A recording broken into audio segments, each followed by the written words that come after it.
Hi, welcome back, you beautiful souls. This is a new what if that I am going to be doing. Many of you, though, who are on my Discord will know what this is. This is what if Deku was Dragonborn, and the type of Dragonborn that Deku will become because he will be born quirkless. And later on be made into a Dragonborn, comes from D&D. So that being said, let's get into our story. Sorry. Deku is just like in canon is born, and he's quirkless. He's a hero fanboy. Everything that happens in canon happens like in canon up until after Deku finds out that he's quirkless. Inko calls his dad. His dad comes home from overseas because Deku's really distraught and they want to cheer him up. So Katsuki has been bullying him like for a good couple years now. And so Hasashi gets a job at a local branch, though he still doesn't live in the same town. So I would say this is a week before he's told to go jump. Hasashi, Inko, and Izuku are on their way back home from getting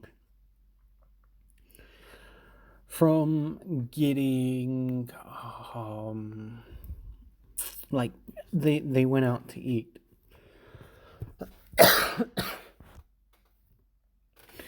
So on their way home, they're in a car accident.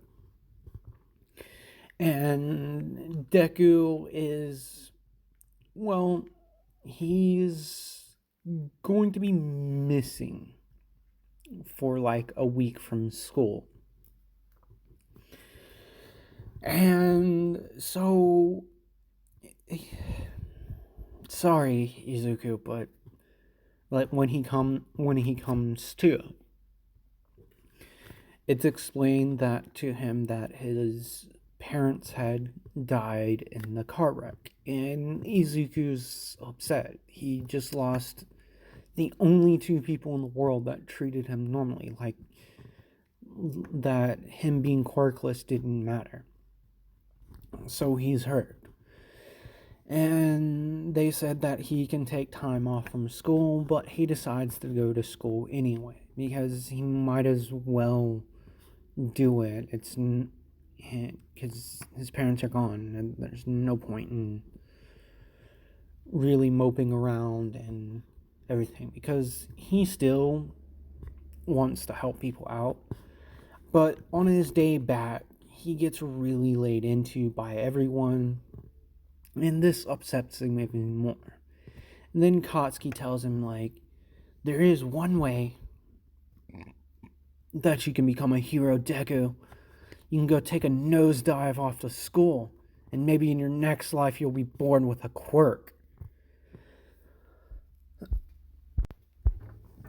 So this really upsets Deku, and he basically runs out the building, like out the classroom, crying and everything. And it's like, and Katsuki's thinking, he's like, freaking crybaby. And then one of the kids kind of like slap him and say, do you know what happened to his parents, Katsuki? Aren't you guys supposed to be friends? And Katsuki is shocked when he finds out that Izuku just lost his parents and is now a little mad at himself for saying that to Deku, because if he would have known, like, Deku went through that, that's not something he would have ever said. And this changes Katsuki's personality. Like, he's still going to be an asshole, but he's going to be more antisocial. So we cut over to Izuku. He's standing there, like, on the top of a building, because, like, I would say he didn't go to the school because it was only a couple stories. He found a building on the outskirts of town, and he had full intentions of jumping off, and he actually does. But as he's jumping off, he makes a very simple prayer. If there is a God out there, I don't care what kind of God you are, please let me reincarnate as someone with a quirk. I have nothing left in this world to live for. And before he hits the ground, his vision goes blank. And when he comes to, he feels like a scaly flesh, like completely around him, and everything's dark. And then Deku just passes out again. And when he comes to, he's met with a fucking dragon. Literally, there's no other way to describe this, but this massive fucking dragon is just staring at him. And Izuku begins to freak out. He's like, what the hell? You can't be real. And let's be clear, Bahamut, he's a fucking colossal dragon. Like, he's one of the biggest dragons of all time. So, a little 7-year-old boy compared to a colossal dragon that makes giants look like freaking kids. Yeah. Is just staring there looking at him. And then the dragon speaks. Young boy, why were you taking your own life? And Izuku's like, you can talk. Yes, I can speak. Now tell me, why did you want to end your life? Well, I lost my parents, and I'm quirkless, and one thing I want to be in this world, I can't be. And the dragon says, what is that, young man? What is it that you want to be? What is it that you want to do in this world? And Deku says, I want to be a hero. I want to save people, but I'm quirkless. I have no power. It's better if I just leave this world. And then the dragon says to him, what if I have an offer for you then? I can't believe I'm going to be doing it for this world. What do you mean? And what exactly are you? And the dragon looks at him. He's like, I'm pretty sure you're not that dumb, young man. Are you really a dragon? Yes. In any case, young man, I have an offer for you. And well, I will only do this to you if you accept it.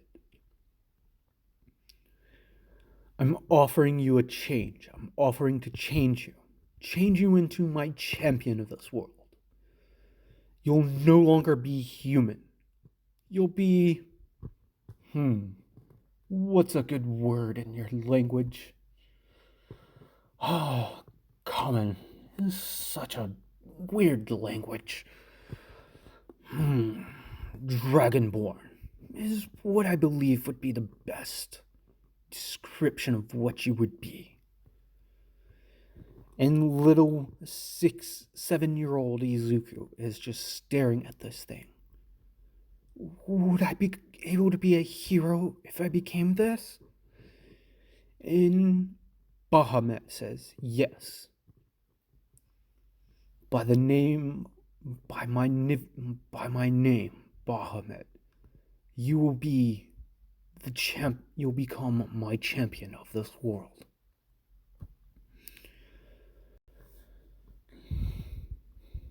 And he asked the child one more time, are you sure about this? You'll no longer be human. And then Izuku pauses for a moment. And he looks up at the dragon and he's like, I accept it, Lord Bahamut. Because the dragon had introduced himself before, like, just now. And Bahamut's like grins and he's like, so be it. So, this process, it will take some time because you're still a child. How about we do it this way? He takes his claw and he pokes Izuku's chest, digging into it like slightly and puncturing his chest cavity. Deku screams out, and then he doesn't feel any pain. Then he sees Bahamut take his other claw and scrape one of his fingertips, and a drop of blood enters his body. And he says, you'll be dormant for a while, but just know, stay here, and someone will be along the way that will help you out. Once you awake, you'll know how to do things. But you would still have to train. I'm not going to give you the powers of a god out the gate, but you'll have to work for them. You'll have to prove that you're worthy to be my champion. And at this, Izuku passes out. So now we cut 6 months into the future. Izuku's gone missing. No one knows what has happened to him. Katsuki feels like shit because he thinks Izuku may have actually went out and killed himself. But Izuku's not dead. He's just dormant. Izuku comes to in the forest, and he feels weird because he stands up and he just feels taller. He feels amazing, actually. And then he looks down at his hands and he begins to freak out, and he's like, what the fuck? So it wasn't a dream. Wait. And he hears a scream. He immediately rushes over to the scream, and someone's getting attacked. And he's like, no, he's thinking. And he jumps in, tackling this bear that was attacking a hiker, actually. And the bear runs off, and the hiker turns to Izuku. Izuku begins to speak, but he's not speaking Japanese or English. Like, he's speaking a weird language. And the hiker begins to freak out as this thing walks over to him. And the hiker has a few injuries and scrapes, and Izuku just looks down and he's saying, I can help you out. So he leans down and he heals the person and then just disappears as the person begins to speak. And Izuku, he can't understand what they're saying. So he disappears. And for a couple of months, reports and rumors of this humanoid dragon, somewhat like the dragon hero Ryuko. This person has a similar quirk to the dragon hero Ryuko, and things are weird. Like, he never attacks anyone, but he shows up speaking this weird language, healing or protecting people that are near Mount Fuji. Like in the forest, it's next to Mount Fuji. So, when the Heroes Association gets wind of this, they actually contact Ryuki, because if this guy has a similar quirk to hers, then this vigilante, because he is technically a vigilante, even though he's not really doing anything bad, but he's using his quirk in the public, and they don't have any records of someone that has a quirk like this, like, on file. So they call in Ryuko and they explain the situation to her. She's like, whoa, so someone has a dragon-like quirk. And she's thinking, it's like, So she's asked to investigate and either figure out who this person is or deal with them. So she spends a couple of months trying to track this person down. And on our flight, because I'm assuming she can fly because she has wings when she's in her dragon form. So I'm fairly certain she can actually fly when she's in her dragon form. But if you viewers have any other information about that, and you don't know, and she doesn't fly, do let me know down below. But that being said, back to our story. So Ryuko was called in, and she spent a couple of months investigating, and she's been smelling some weird stuff. Like, she's been smelling a dragon, but she's also been smelling like a human scent as well. And this is confusing her, because as far as she knows, she's the only, like, dragon that's around these parts. So it's confusing her, but the scent's familiar. It's strange. Like the scent, it reminds her of something. But she doesn't know what. So one day she catches a strong whiff of this scent, and she follows it. And she comes across the scene of this guy saving someone and then just immediately disappearing as far as to the human eye. But Izuku's basically just flying, like soaring up and then soaring back down, because the reports of him just flying off and disappearing. And he lands, and then he says, "You can come out. I can smell you," in Draconian. And Ryuko just immediately steps out of the woods, and she is speaking to Izuku in Draconian. She's like, "Who are you? What are you doing here? You know, using your quirk in public." And Izuku's like, wait, you can understand me? And this is when Izuku gets a good whiff of Ryuko, and he's like, wait, you're like me, you're Dragonborn. And at the utteration of this, Ryuko basically runs up to him in her dragon form and gives him a good sniff. And she's like, wait, it can't be. That old fool finally chose someone?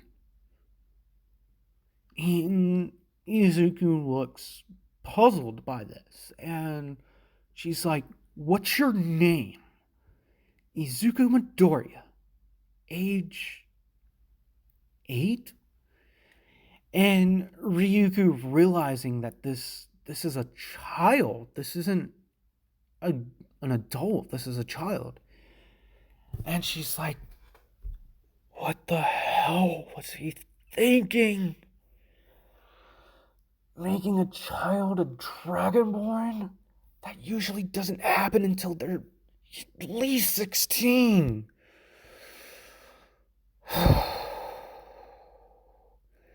And Izuku sees this frustration on Ryuko's face because she basically goes through her human form. And Izuku does look like this, minus like the sword and like the armor. And he's a bit confused. He asks her in Draconian, and she turns to him and is like, why aren't you speaking Japanese? And Izuku's like, I don't know. I've never really tried. It's just every single time I go to speak, I apparently am speaking in a weird language. And Ryuko's like, oh man, seriously? You didn't even give me a basic explanation. Fuck. God damn it. She basically walks up to him and gives him a hug. She's like, so where are your parents, young man? And Izuku basically falls to the ground, and she's like, what's wrong? Well, my parents, they passed shortly before, well, this happened. And Ryuko's like, what? Well, in any case, young man, that being said, we need to get you out of here. And he's like, I can't do that. Like, I was told to wait here for someone that would explain things to me.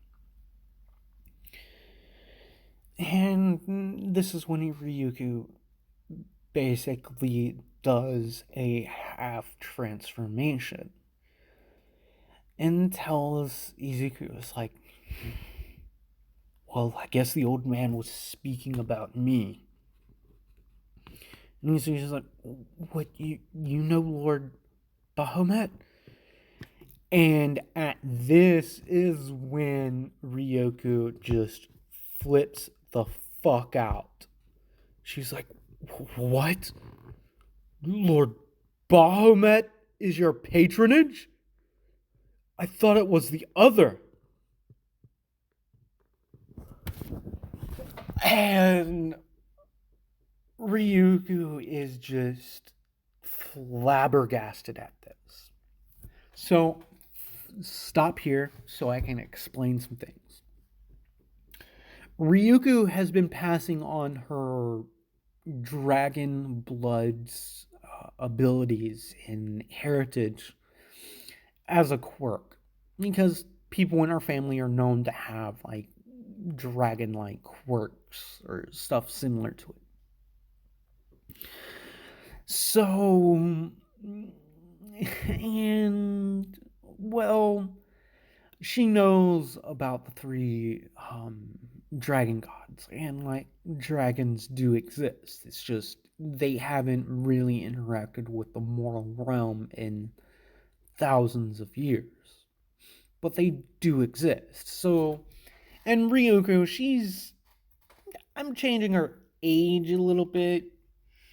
want to say that she's not 26, but, well, for the human world, she's 26. Because she debuted when she was 18. So, that being said, we cut back to it, and she basically walks up to Izuku and transforms into a dragon form, and she's like, "Young man, since your parents are gone, you still need to come with me, but I'll explain everything to you. Like how you can use certain abilities without knowing you can." So Izuku comes down and she brings him to a police station, and she tells the officers that he's not a criminal, he's just a lost child.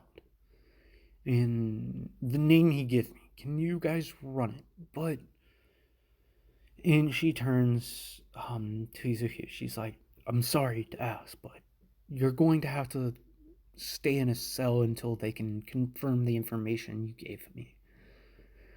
And Izuku replies in Draconian and says, "Okay, well, I'm okay." And she's like, "I'm really sorry, kid, to do this to you." So Izuku spends the night in a jail cell.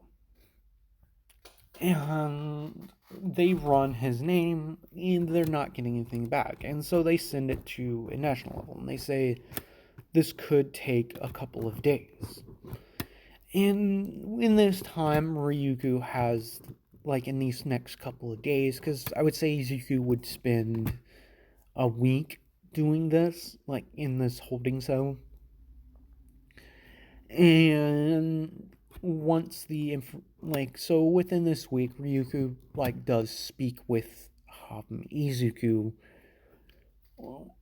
more and more, basically asking him about his past, and Ryuko just gets more and more mortified.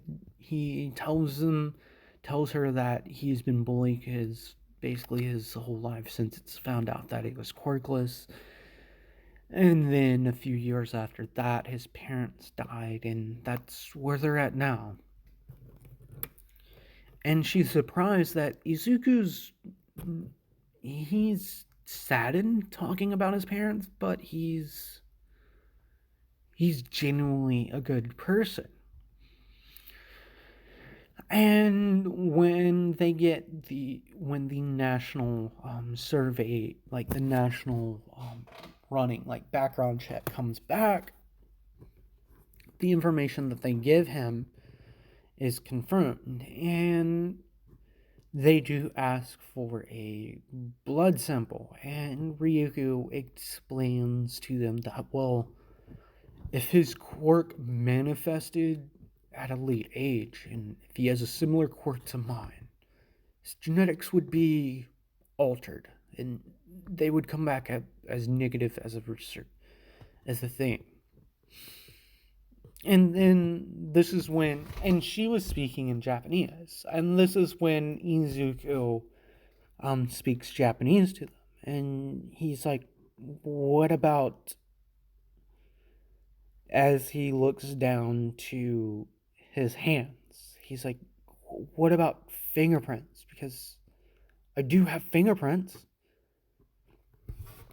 So they run his fingerprints across, like, to, like, the information that they got back about Izuku Midoriya that had gone missing a year ago, and it comes back a match.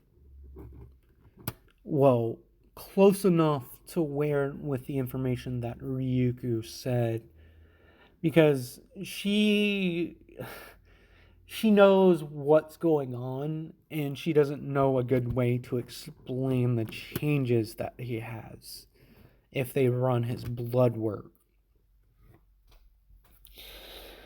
So it comes back a similar enough match to where it would be believable that this really is Izuku Midoriya when it actually is him. So, stop here. Dragonborns are more often made, well, are born, but Izuku is a special case. He's a dragonborn that is made. And the three god dragons, the platinum dragons, who are the strongest, are able to make, like physically make a humanoid into a dragonborn. Basically, their old bodies are gone and they are built a new body. So they are them, but they're not really them anymore.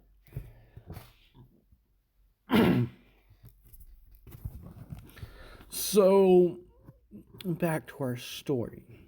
So, after it is confirmed, and Ryuko then then says, wait, Izuku, you were, like she says in Draconian, wait, like, and the officers hear Midoriya, and then this weird language. You just spoke Japanese, and Izuku's like, what?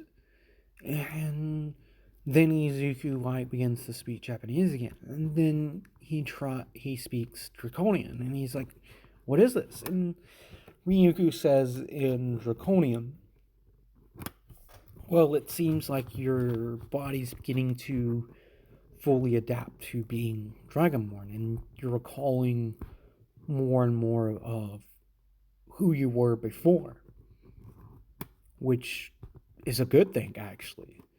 It means that you aren't, well, you're still you. You're not. It's hard to explain, kid. In any case,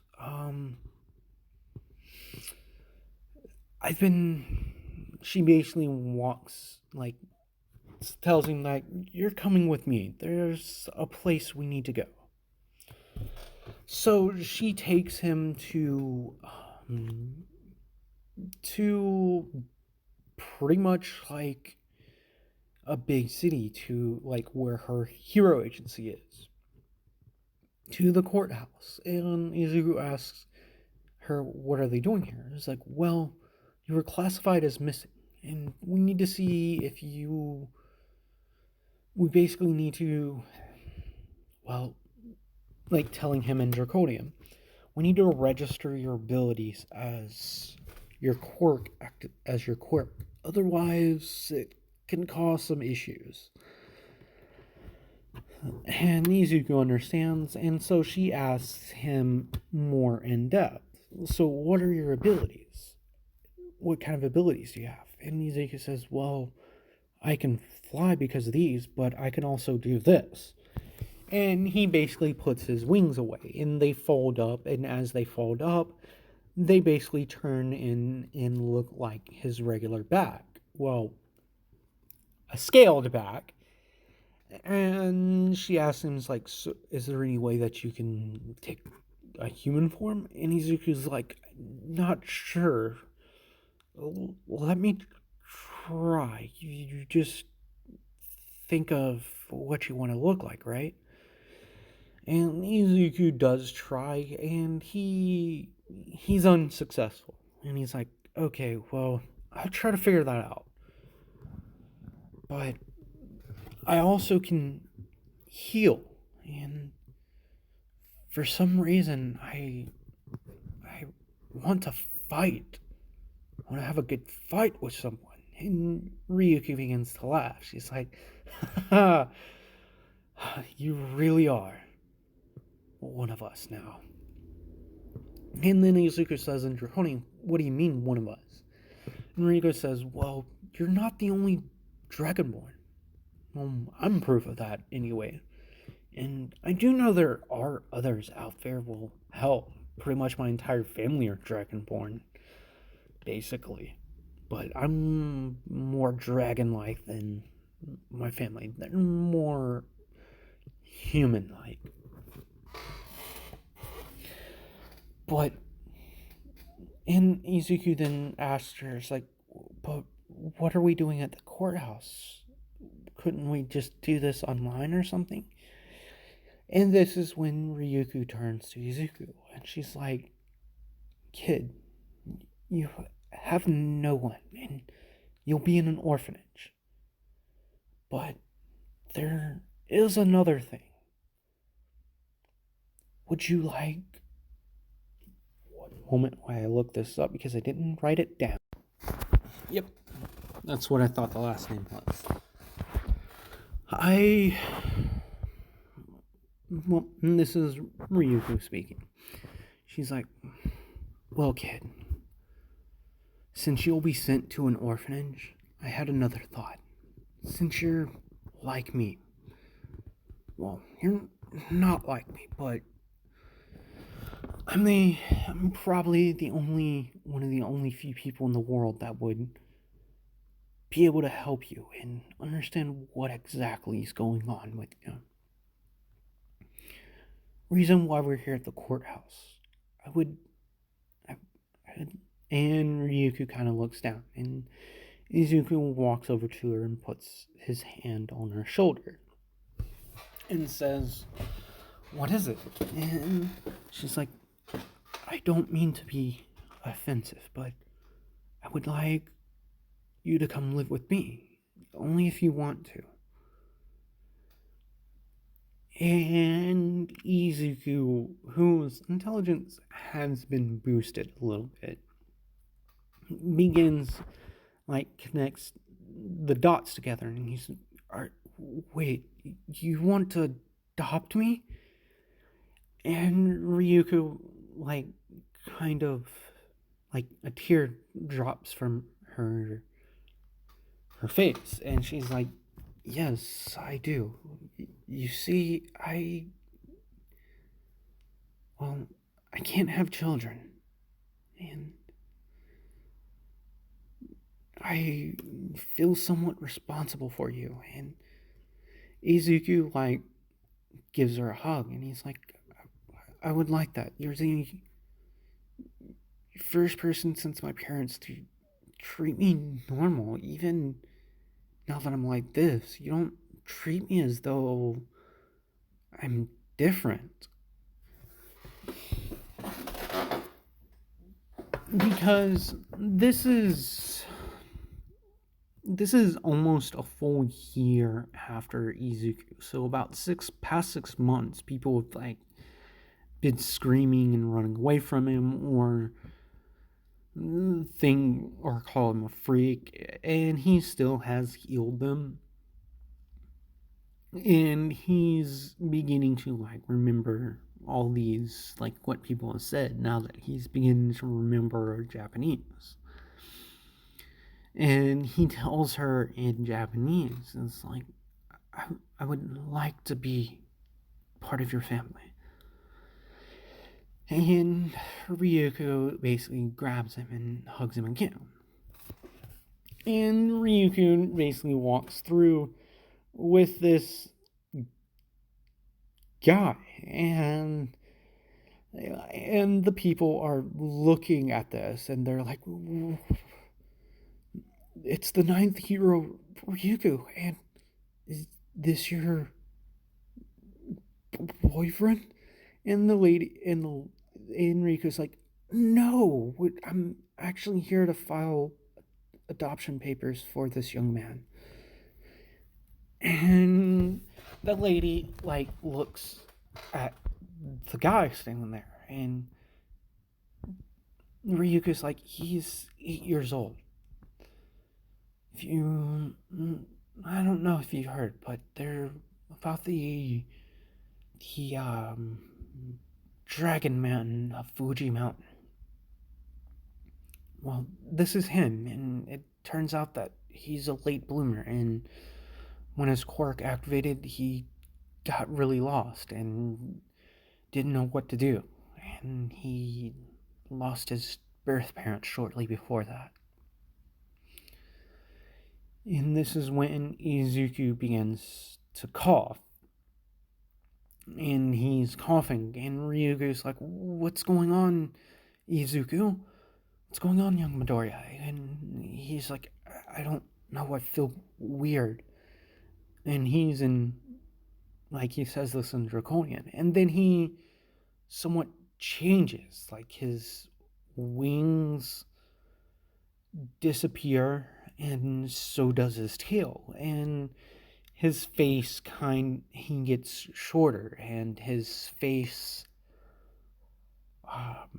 changes to be more human-like, but it's still covered in scales, and he has lidded eyes.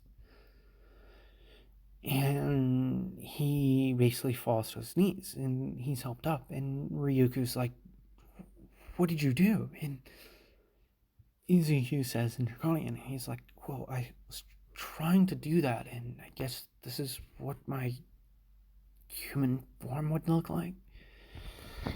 And the clerk is a little freaked out by this, and she's like, "What?" And Ryuko turns to the clerk. "Well, we also need to register the boy's quirks, and I also want to file some adoption papers for him."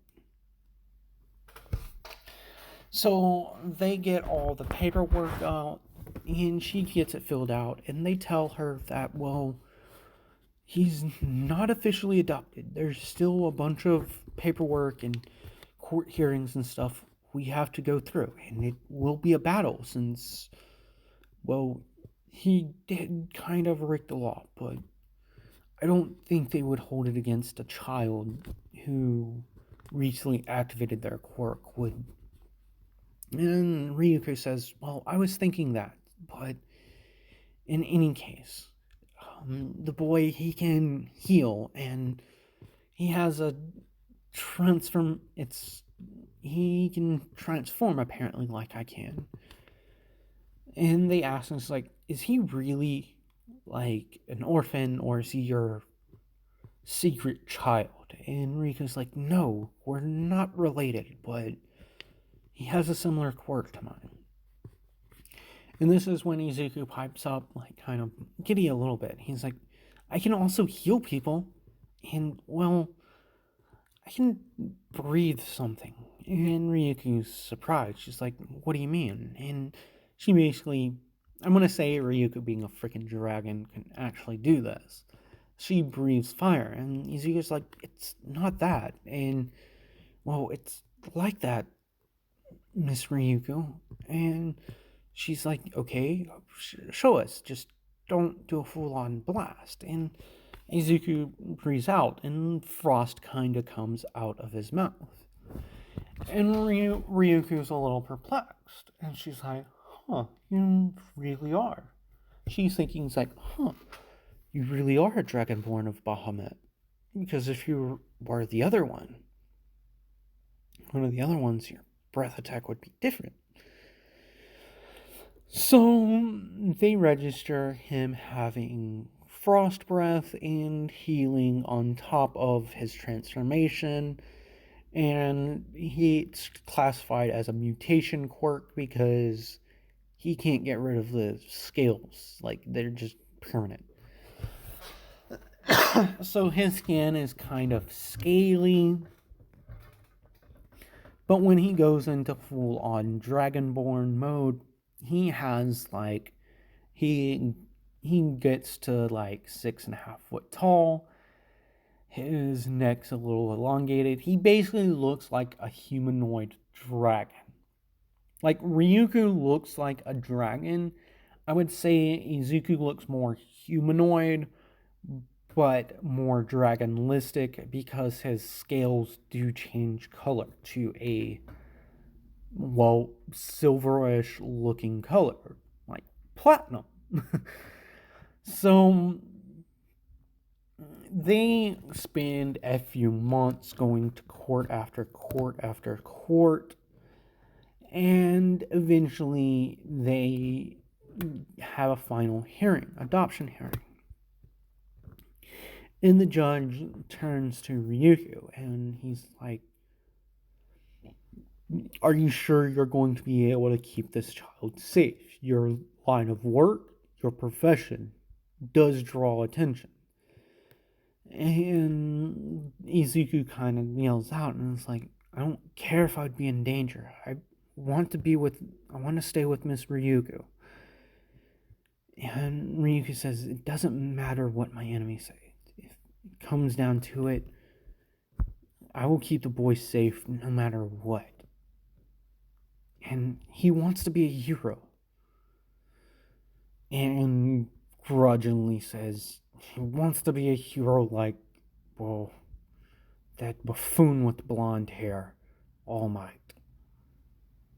And, well, I'm probably one of the best people equipped to deal with changes that could arise with this young man. He has recently, his quirk came about, and he's not used to his abilities yet. In me having a similar quirk, I can probably help him out with that in that aspect. So the judge looks over the paperwork, and he looks at Ryuko and Izuku, and he's like, young Midoriya, are you sure you want to be with this you want to stay with this woman? Yes. And he turns to Ryuko, and she's like, and he asks her, like, basically the same thing. Are you sure you want to take responsibility for this child? And Ryuko, like, with tears in her eyes, says, yes, more than anything right now. And so the judge basically hits his gavel and says, adoption process approved. And Ryuko just basically goes full on tears, grabbing Izuku, because she never thought she would be a mom, and she never really thought she wanted to be one. But after that week that she spent with Izuku, like speaking with him and talking to him after she brought him in, she began to think and was like, man, I really would want a kid, but I'm unable to. Like, the thoughts of her learning she's unable to have a child came up. And the reason why there was concern about her adopting Izuku was because she would be a single parent, and not only that, a single parent who's one of the top heroes. And yes, Ryuko is still the 9th hero. So she grabs Izuku, and Izuku says, Mom, cheer up. And Ryuko smiles, and she says, I'm not sad, I'm happy. And Izuku, you just called me. And Izuku looks at her and is like, I know, I hope that's not too soon. And she just grabs him, and the judge says, well, you don't see too many cases of this. Children's adoptions that have a happy ending. I wish you guys luck in your new life as mother and son. And with that, they leave the courtroom, and Ryuko takes Izuku out for dinner, like at a special place. And she tells him, you're going to have to wear this, sweetie, and you're going to have to get on my back, and hold on, we're going somewhere. It's time you met a few people. So this is where I'm going to end this part. I hope you guys enjoyed this. Please do comment down below your thoughts about this. I spent a good hour to 2 hours in Discord in the what if section, discussing and asking ideas and basically coming up with a script for this series and an outline of where I want the story to go. So that being said, like, comment, and subscribe if you haven't already done so, and I will see you beautiful souls in the next video.